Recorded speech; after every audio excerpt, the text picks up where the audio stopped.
Person இவர் எங்க போனாலும் ஒரு பிரச்சனை தாங்க. பைக்ல போனாலும் பிரச்சனை, கார்ல போனாலும் பிரச்சனை, இவ்வளவு ஏன் திருப்பதியில லைன்ல நடந்து போனா கூட பிரச்சனை தான்.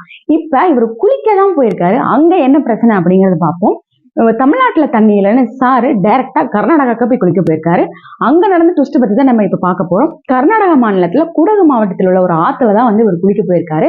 அங்க இருந்த 2 பேர் இது எங்க ஊரு, நீங்க குளிக்க கூடாதுன்னு சொன்னது மட்டும் இல்லாம அவங்க போதைப் பொருள் யூஸ் பண்ணிருப்பாங்க போல. சோ அவங்களை அடிக்க வர்றதோ, ஆபாச வார்த்தைகளை பேசுறதுன்ட்டு ரொம்ப தகராறு பண்ணிருக்காங்க. ரொம்ப ரூடாவும் நடந்திருக்காங்க. எனக்கு இதை பார்த்தது என்ன தோணுது அப்படின்னா, ஓரளவு பெரிய இன்ஃபுளுசர் தான் வந்து டிடிஎஃப் வாசன். அவரும் கேங்கா தான் போயிருக்காரு. அவங்க கிட்ட கேமராவும் இருக்கு, வீடியோவும் வந்து எடுத்துட்டு தான் இருக்காங்க. பட் ஆப்போசிட்ல இருக்கிறவங்களுக்கு எந்த ஒரு பயமுமே இல்லை. அதர் ஸ்டேட் காரங்கன்னு ஒரு மரியாதையும் இல்லை. அவங்க பாட்டுக்கு ரொம்ப ரூடா நடந்துக்கிறாங்க.